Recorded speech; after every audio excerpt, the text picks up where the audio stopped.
오늘 우리는요, 이사야 6장의 말씀을 이제 보려고 합니다. 이사야서는 사실 그 분량만 해도 어마어마하지만, 지난주에도 말했지만은 선지자 이사야가 4명의 왕이 지나면서 일관된 하나님의 메시지를 전하고 있죠. 안타깝게도 이사야 선지자가 전하는 하나님의 메시지는 하나님의 심판에 관한 이야기였어요. 그런데 이 이사야서의 6장은 위치상 사실은 제일 먼저 나와야 될 마땅한 건데, 위치상 앞에 5장이 지나고 6장에 나온, 그렇지만 이 이사야 6장을 우리가 소홀히 대할 수 없는 것은 이사야 선지자가 하나님의 성전에 들어와서 하나님의 모습, 하나님의 모습이라기보다는 하나님의 실존하는 현현의 체험을 하고, 그리고 나서 하나님의 음성을 듣고 자기 자신의 죄성을 발견하고, 그리고 하나님의 부르심을 받아 이제 선지자로서 공적 사역을 시작하는 그 시작의 출발점에 있는 6장은 매우 중요한 장입니다. 이 6장에 등장하는 우시야라고 하는 왕, 이스라엘의 분열 왕국에서도 중요한 역할을 하는 왕입니다. 이 우시야 왕은 주전 792년에서부터 740년까지 52년 동안 왕으로서의 그 공직을 감당합니다. 우시야 왕은 유다의 다윗과 솔로몬 이후 분열 왕국으로서의 시대를 걸치는 동안에 다윗과 솔로몬의 버금갈 만큼 하나님이 축복하신 왕이었어요.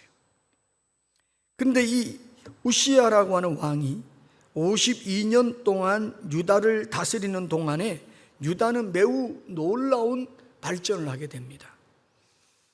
이 우시야 왕에 대한 이야기는 역대하 26장에 자세히 기록되어 나오는데, 이 역대하 26장의 근거에서 보면 이 우시야 왕이 되어서 이 유다를 아주 강한 나라로 만드는데, 유다 백성들에게 있어서 늘 따라다니는 골치 아픈 민족이 블레셋, 그리고 신생 강대국인 암몬, 이런 나라들이에요.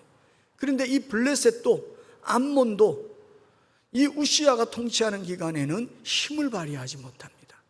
그래서 블레셋 사람들, 특별히 가드와 아브네와 아스돗, 이런 성벽들이 무너지면서 이제 우시야가 막강한 힘을 얻게 되고, 심지어 암몬, 신생 강대국이 되어지는 이 암몬 역시도 우시야 시대 때는 유다에게 조공을 바칠 정도의 위치가 되어버려요. 국방력도 강화가 되어지고요, 경제와 농업은 말할 것 없이 발전합니다. 그런데 이렇게 부강한 나라가 되는 이 우시야 시대에 이런 일이 일어나게 된 가장 중요한 원인을 역대하 26장 5절에 보니까, 우시야가 여호와를 찾을 동안에는 하나님이 그를 형통하게 하셨다. 우시야가 하나님을 찾는 동안에는 형통함을 받았다는 거예요. 이 말은 우리가 조금 느낌이 오게 돼요.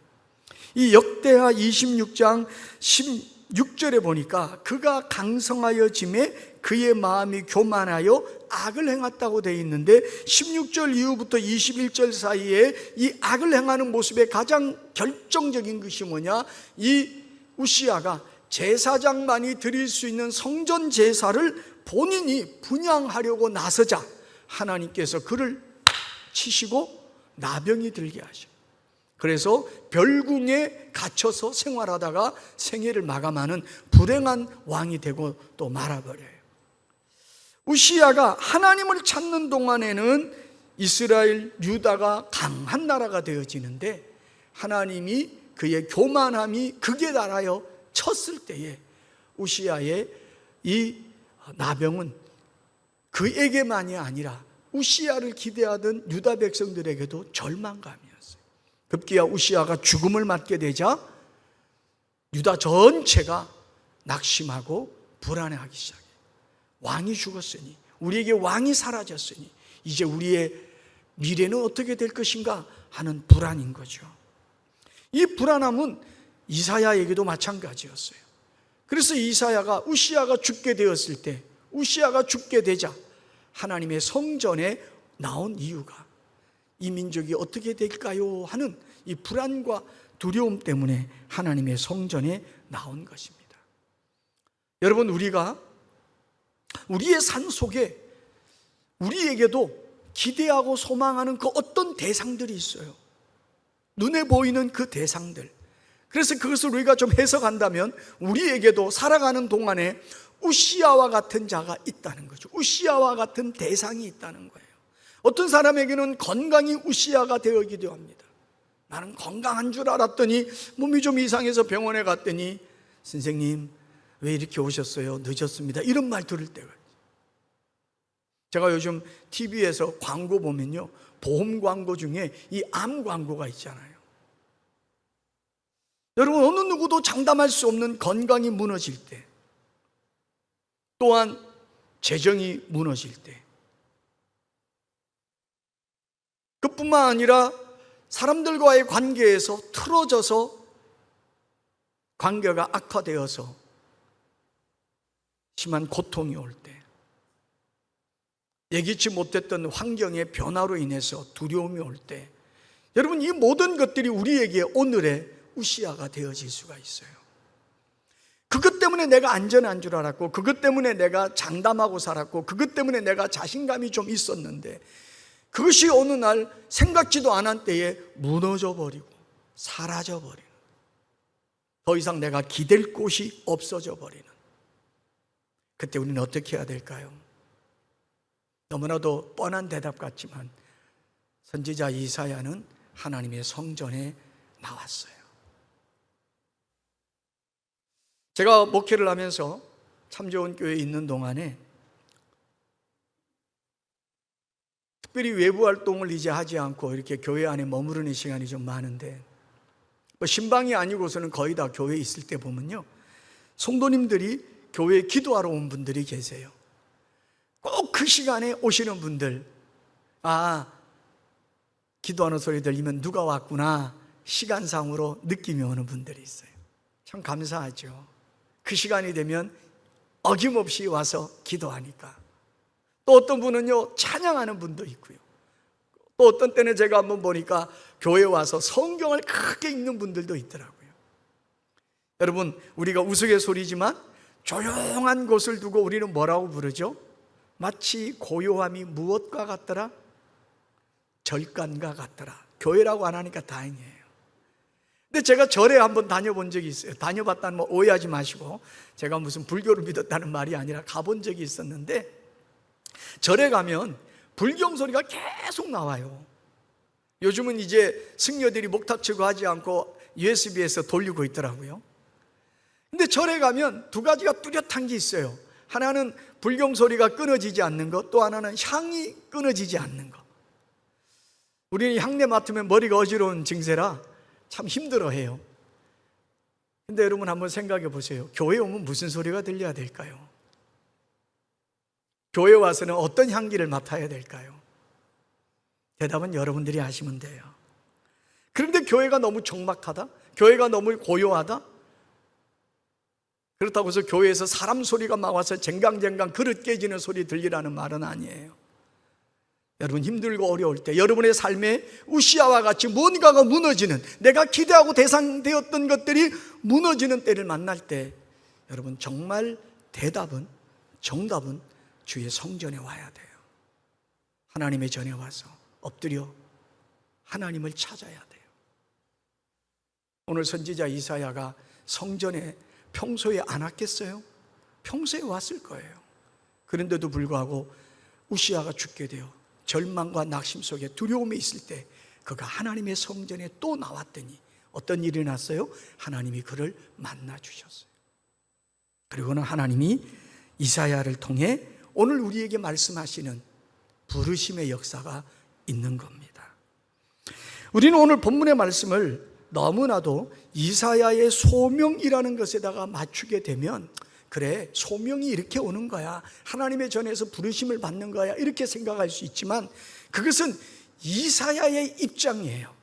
여러분, 성경을 읽을 때 우리는 두 가지의 견지가 있어야 돼요. 견지라는 건 자세입니다. 하나는 이 성경은 하나님의 편지예요. 어떤 성서신학자의 말에 의하면 성경은 하나님의 러브레터랍니다. 하나님이 하나님의 백성들을 향해서 사랑의 메시지가 성경에 있대요. 그래서 사랑의 메시지는 하나님의 입장에서 먼저 봐야 돼요. 왜냐하면 쓰신 분의 목적이 있잖아요. 그래서 성경을 볼 때 첫 번째 견지해야 될 태도는 하나님이 왜 이렇게 하실까? 하나님이 왜 이 말씀을 하실까? 하나님이 왜 이 상황에서 이런 행동을 보여주실까? 하나님의 입장에서 성경을 봐야 되고요. 두 번째는 남의 입장이 아니라 나의 입장에서 성경을 해석해야 돼요. 여러분, 성경은요, 어디서 문제가 터져지는지 아십니까? 해석에서 문제가 터져지는 거예요. 그러면 누구 입장에서 해석해야 되느냐? 너의 입장에서 해석하면 틀어져요. 나의 입장에서 해석해야 돼요. 가룟 유다가 예수님을 팔려고 마음에 작정했을 때 주님이 말씀하시죠. 떡을 떼어 주시면서 너가 할 걸 해라. 그 말을 너의 입장에서 보게 되면 아유, 하나님은 가룟 유다, 예수님은 가룟 유다에게 지시하셨구나 이렇게 되겠죠. 그러나 나의 입장에서 보게 되면 그렇지 않습니다. 언제나 우리가 생각하고 행동하는 것에 신중하지 않으면 주의 말씀이 내 자의적으로 해석하는구나. 여러분, 가룟 유다가 그때 예수님께서 너 행할 대로 해라 했을 때 아이고, 예수님이 나를 알아채리셨네, 내가 잘못했네 이랬더라면 가룟 유다의 불행은 그 정도에서 끝났을 거예요. 그런데 잘못 해석하죠. 우리들도 마찬가지예요. 주의 말씀을 들을 때 하나님의 입장, 그리고 나의 입장, 나의 입장에서 보니까 이사야는 자신의 죄인임을 깨닫습니다. 이유는 이겁니다. 하나님을 보니 내가 죄성이 가득하구나 이런 거로 해석하면 안 돼요. 우리는 원래 죄성이 있어요. 깨닫지 않아도 죄성이 있는 거예요. 그런데 지금 이사야가 깨닫는 이유가 있어요. 여러분, 무너짐을 경험할 때 하나님의 음성을 들을 수 있는 여러분 되기를 축복합니다. 그러면 어떤 음성이냐? 첫 번째, 오늘 성경 본문에 보니까 이 이사야가 성전에 들어가서 자신의 무너짐이, 자신의 이제 낙심이 너무나도 커 보였는데 8절에 보니까 하나님이 그에게 음성을 들려줘요. 내가 누구를 보내며 누가 우리를 위해 갈 것인가? 하나님의 음성이 들렸어요. 그런데 여기에 우리가 한 가지만 더 이해해야 될 부분이 있어요. 그게 뭐냐면, 자, 하나님께서 성전을 찾아온 이사야에게 제일 먼저 보여준 것이 이스라엘의 범죄가 아니고 하나님의 존재, 보좌에 앉으신 거룩한 하나님의 존재를 보여주셨어요. 그 말은 뭐냐면, 이사야가 지금 우시야가 죽었기 때문에 우리에게는 왕이 사라졌다, 이제 우리는 절망이다, 낙심이다, 누가 우리를 보호해 주실 것인가 두려움인데, 하나님이 그 왕의 보좌를 보여주면서 너희의 진정한 왕은 여호와다, 우시야가 아니다, 그 말씀을 하는 거예요. 여러분, 우리가 무너짐을 경험할 때 그 무너짐이 우리에게 왜 낙심을 주고 절대적인 절망감을 줄까요? 그것이 하나님이 되어 있었기 때문이에요. 건강이 하나님이 되었고, 물질이 하나님이 되었고, 관계의 순적함이 하나님이 되어서 건강하니까 하나님 나 축복하시네, 돈이 많으니까 하나님 내 축복하셨네, 관계가 순정하니까 하나님 나 축복하셨네. 그런데 하나님이 축복해 주신 건 잊어버리고 가지고 있는 것에 마음이 빼앗기다 보니까 하나님이 바뀌어버린 거예요. 우시야가 하나님을 찾을 때는 그가 형통해서 나라가 부강했고 부유해졌는데, 그가 하나님을 잃어버리고 교만하여 자기가 할 일이 아닌 제사장이 분향하는 것을 가로채려 하니까 하나님이 때려서 심판하여 나병이 들게 했는데, 그러면 백성들이 깨달아야 되는데, 여전히 우시야의 통치 52년 동안 우시야가 보여준 것이 너무나도 신뢰가 되어서 우시야가 왕이 되어버린, 하나님이 되어버린 거죠. 여러분, 우리가 그동안에 그것 때문에 난 절망했어요, 그것 때문에 나는 힘들어요, 그것이 없어서 나는 더 이상 기대치가 사라졌어요 라고 하는 그것이 하나님의 자리에 있지는 않았나요? 그것 때문에 여러분들은 안전하다고 여기셨나요? 오늘 이 아침에 여러분의 왕의 자리에 계신 여전한 영원한 왕 여호와 하나님을 다시 보시게 되기를 주님의 이름으로 축복합니다. 나의 왕은 여호와 하나님이십니다. 우시야가 아닙니다. 내가 그동안 우시아를 의지했다면 이것들이 무너질 때 내가 두려워할 수밖에 없는 나의 연약함.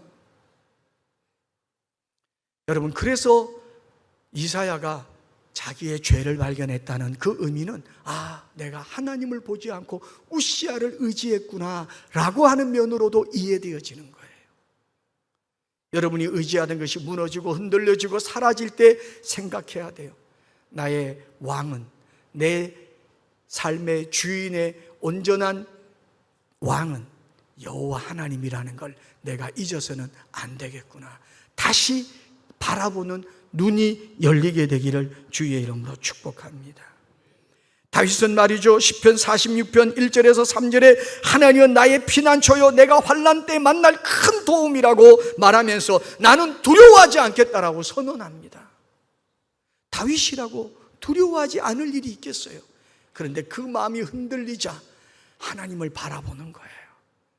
여러분, 흔들릴수록 하나님 바라보는 주의 성전에 나오기를 즐거워하는 우리 참 좋은 성도 되기를 주의 이름으로 축원합니다. 지난 한 주간 무너진 것들이 있습니까? 그것 보지 마세요. 그것을 그동안 누리게 하셨던, 그것으로 그동안 편안하게 하셨던 하나님을 다시 바라보면 하나님은 우리에게 채워주십니다. 그래서 우리는 거룩한 주일 예배를 통해 다시 하나님을 바라보는 훈련을 하는 거예요. 두 번째는요, 이 본문의 말씀을 하나님의 입장에서 보게 될 때 하나님은 이사야를 세상에 보내십니다. 성경의 말씀대로 내가 누구를 보내며 누가 우리를 위해서 갈 것인가? 그러자 이사야가 말하죠. 내가 이르되 내가 여기 있나이다, 나를 보내소서, 이렇게 말합니다. 얼마나 씩씩하고 얼마나 믿음 있는 고백인지 몰라요. 그런데 연이어 9절과 10절에 하나님의 말씀은 이사야의 생각과 다른 말씀을 합니다. 이사야야, 너가 가서 전하게 된다면 내가 도와줄게. 그러면 이 이스라엘 백성이 다 내게로 돌아올 거야. 너의 담대한 고백, 너의 담대한 증언으로 이스라엘 백성들이 하나님께로 돌아올 거야. 내가 너를 보내마, 능력도 주마, 권세도 주마, 이렇게 하지 않았어요. 9절 10절을 한번 본문을 한번 보세요. 여호와께서 이르시되 가서 이 백성에게 이르기를 너희가 듣기는 들어도 깨닫지 못할 것이요 보기는 보아도 알지 못하리라. 이 백성의 마음을 둔하게 하였다. 그들의 귀가 막혔다. 그들의 눈이 감기었다. 염려하건대 그들이 눈으로 보고 귀로 듣고 마음으로 깨닫고 다시 돌아와 고침을 받을까 하노라. 여러분, 이 말이 뭔지 아시죠? 내가 이사야를 보내는데 그들은 이미 다 마음이 완악해서 너의 말을 듣지 않을 거야. 그런데 그것은 저들이 완악해서가 아니라 내가 저들의 모든 걸 닫아버렸기 때문이야. 여러분, 생각해 보세요. 하나님이 보내시면 하나님이 책임져 줘야 되는데 하나님이 보내시겠다고 했는데 그 환경은 더욱더 닫혀버려요. 더욱더 악화되어 버려요. 그리고 하나님이 더 이상 말씀하십니다. 이들이 황폐하여져야 된다. 그런데 왜 하나님 보내실까? 질문이 생기잖아요. 하나님 이 같은 의도를 가지고 계신데 왜 나를 보내요? 여기에 하나님의 의도가 있는 거예요. 그것은 완고한 이스라엘 백성을 보려는 것이 아니라 하나님의 모습을 발견하고 깨닫고 그 음성을 들은 이사야를 보고 있는 거예요.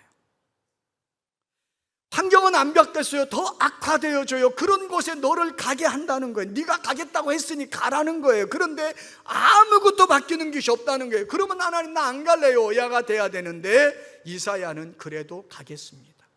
하나님이 보시는 게 뭔지 아세요? 한번 따라할까요? 누가, 다시요, 좀 씩씩하게, 누가 나를 증언할 것인가?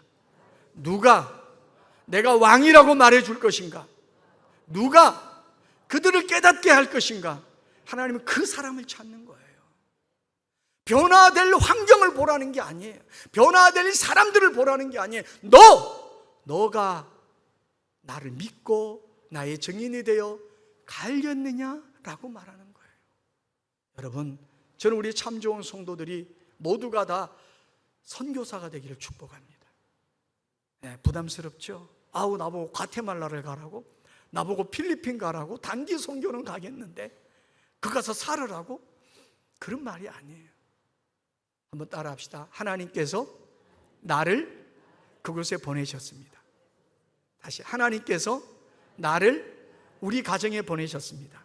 하나님께서 나를 내 일터로 보냈습니다. 하나님께서 나를 싫어하는 그 사람에게 보냈습니다.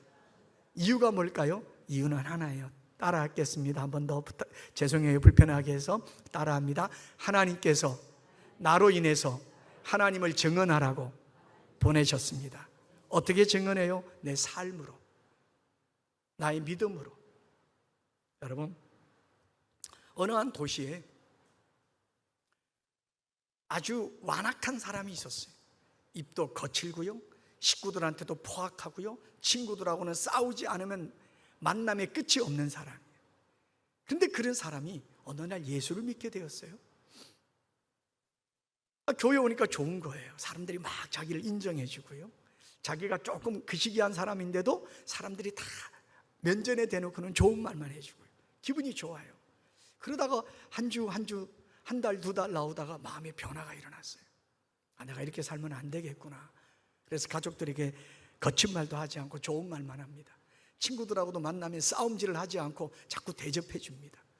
그러던 진짜 어느 날 친구 너댓 명이 모여서 차를 마시는데, 그 모임에 평소에 교회를 잘 나가는 친구가 있었고, 또 평소에 교회에 대해서 맨날 삐딱한 친구가 있었어요.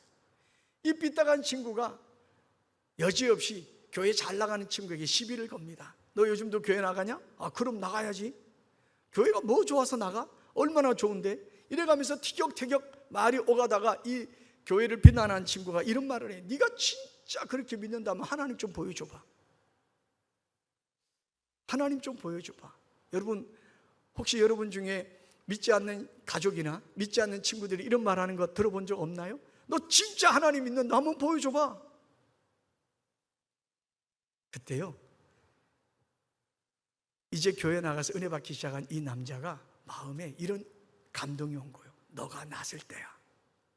너가 나설 때야. 그런데 나서려 하니 자기는 성경 공부도 많이 안 해서 지식도 짧고 논리정연하지 못해서 이 말쟁이 같은 이 친구하고 말을 섞으면 힘들 것 같고 자신이 없어요. 머뭇거려요. 그런데 계속 마음에 감동이 와요. 너가 나설 때라고. 너가 좀 나서봐. 이 친구가 입을 뗍니다. 그런데 말이야, 하나님을 보여달라고 해서 내가 보여줄 건 없는데 내가 두 가지만 물어보자. 하나, 너희들 요즘 내가 좀 변한 것 같지 않냐? 그러자 그 비난하는 친구가 말합니다. 그래, 너 많이 변했어. 욕도 잘 안 하고 싸움질도 안 하고 많이 바뀌었어. 또 하나만 더 질문할게. 내가 이런 모습 보니까 사람이 달라진 것 같지 않냐? 그러자 그 친구가 또 말합니다. 그래, 사람이 달라지면 죽을 때가 온다는데 너 병들었냐? 근데 너 달라진 건 분명해. 그러자 이 친구가 이렇게 말합니다. 그게 하나님이 살아있는 증거야. 나 요즘 교회 다녀. 여러분, 진짜인지 아닌지 확인하지 마시고, 여러분이 누군가 앞에서 여러분의 변화된 모습이 증인이라면 비난하는 자들의 입은 닫히게 될 것입니다. 하나님이 이사야를 보내시는 마음이 이 같은 마음이에요. 이사야야, 지금 유다 백성들은 우시야가 죽음으로 절망하고 있어. 우시야 때에 가졌던 그 많은 부유함과 부강함이 우시야가 하나님인 줄 착각할 만큼 그들의 마음은 나를 떠났고 사람에게 의존하고 있어. 그들의 우상 숭배는 극에 달했어. 나는 심판해야 될 수밖에 없는 공의가 있어. 그럼에도 불구하고 누군가는 가서 야훼가, 여호와가 우리의 왕이라고 말해주길 바라는데 누가 가야 될지 모르겠어. 하나님, 제가 가겠습니다. 그래, 너가 가라. 그런데 너가 가도 달라질 건 없어. 그러나 너가 간 나를 대신해서 그 말을 해줄 수만 있다면 나는 고마울 것 같아. 여러분, 오늘 하나님이 저와 여러분에게 이렇게 말씀하고 있다고 믿어지지 않습니까? 우리는 지난 한 주간 넘어지고 자빠지고 깨지고 실망하고 욕이 나올 만큼 불평이 나올 때가 없었겠습니까? 하나님이 그걸 모르시겠어요? 그러나 여러분, 오늘 이 아침에 주의 전에 왔을 때 어떤 마음으로 나왔든 여러분의 마음도 중요하지만 여러분을 기다린 아버지 하나님의 마음도 헤아릴 수 있는 성숙함이 있기를 축복합니다. 그런데 아버지 하나님 우리에게 그렇게 말합니다. 성도야, 낙심하지 마라. 나는 여전히 너의 하나님이다. 나는 여전히 너희들의 왕이다. 나를 믿고 다시 내 증인이 되는 모습으로 나가라. 내가 너를 책임져 줄 것이다. 여러분, 그것이 믿음이에요. 그것이 매주일마다 우리의 마음에 확인돼야 될 신앙의 자리라고요. 누군들 아프지 않겠어요? 누군들 힘들지 않겠어요? 그런데 그 힘들고 아픈 것만 붙들면 계속 아프고 힘들어요. 하나님 보세요. 다시 하나님 보세요. 다시 하나님 의지하세요. 다시 하나님이 나의 왕이라고, 나의 아버지라고 고백해 보세요. 그러면 하나님은 우리에게 은혜를 회복시켜 주십니다. 오늘 여러분 본문 13절을 한번 다 같이 읽어볼까요? 13절입니다. 같이 읽겠습니다. 시작. 그 중에 10분의 1이 아직 남아있을지라도 이것도 황폐하게 될 것이나 밤나무와 상수리나무가 배임을 당하여도 그 그루터기는 남아있는 것 같이 거룩한 씨가 그 땅의 그루터기가 되리라. 할렐루야. 여러분, 이 말씀이 여러분에게 위로가 되고 소망이 되기를 바랍니다. 하나님은 작정하셨습니다. 하나님을 떠났고 하나님을 향해 우상숭배와 영적 간음으로 죄지은 이스라엘을 심판하실 것이라고 작정하셨습니다. 그런데 이사야가 말합니다. 언제까지입니까? 라고 말하자 하나님이 말씀합니다. 모든 것이 황폐되어서 심지어 이 땅에 10분의 1이 남아있다. 10분의 1이라는 것은 하나님의 소유입니다. 하나님의 소유라고 여겨지는 사람들마저도 황폐할 때까지 이것은 임해야 된다. 그런데 이게 끝이 아니다. 하나님께서 밤나무와 상수리나무가 쫙 배임을 당해도 그루터기를 남겨두듯이 거룩한 씨를 남겨둘 것인데, 그로 인해 열매가 결실이 맺어질 것이다. 회복이 일어날 것이다. 할렐루야. 여러분, 이스라엘 역사에 민족이 사라질 위기가 있었습니다. 크게 말하면 요셉으로 인해서 일어났던 시대에 야곱의 자손들이 기근으로 죽을 운명이었지만 요셉으로 인해서 하나님이 예비한 애굽 고센 땅에서 연명하게 하시어 민족을 이루어 가나안으로 다시 돌아오게 할 때 하나님께서는 끝장일 것 같던 야곱의 자손들을 살려내셨어요. 뿐만 아니라 바벨론 포로 생활 말미에 에스더로 인하여서 그 시대에 다 히브리 백성들이 죽음을 당해야 될 때 모르드게의 기도와 에스더의 결단으로 인해서 다시 살아나는, 그래서 그들은 불임절이라고 하는 절기를 지킬 만큼 그런 회생의 축복이 일어났던 것은 바로 하나님을 기대하던 사람들에게서 일어난 거룩한 씨 그루터기의 결실이라고 하는 거예요. 여러분, 여러분들이 그루터기가 되시기를 축복합니다. 여러분의 마음에 그루터기처럼 작은 씨앗이라도 하나님을 붙들려 하는 믿음이 사그라들지 않는다면 하나님은 여러분을 통해서 새 역사를 이루어 가시는 우리의 왕이 되심을 믿으시기를 바랍니다. 우리는 때로 절망을 느낍니다. 이것이면 끝이라고 느낄 때가 있어요. 그러나 여러분, 그렇지 않습니다. 때가 찰 때까지 기다리게 하신 하나님은 그때만 마냥 차게 하고 계시지 아니하고 거룩한 씨앗을 준비하여 그 역사를 시작하는 그 출발점에 그들을 사용하십니다. 지금 이사야가 자기의 메시지를 듣지 않는 백성들 앞이지만 하나님을 증언하고 하나님의 소리를 외칠 때 하나님이 그 소리를 들으시고 이사야를 거룩한 씨앗으로 삼아서라도 하나님의 백성을 살리시려 하는 하나님의 그 간절함을 백성들에게 전하려 하는, 오늘 저와 여러분의 삶이 그 삶이 돼야 되는 거예요. 말씀을 마치면서 성도 여러분, 여러분의 삶에도 무너짐이 있지요. 우시아처럼 기대했던 그것들이 사라지고 깨어지고 그 무너짐을 경험할 때 우리는 하나님의 소리를 들어야 돼요. 그 무너짐이 올 때 하나님의 성전을 찾듯이 하나님을 바라봐야 돼요. 그러면 하나님이 말씀합니다. 누가 나를 증언해 줄 것인가?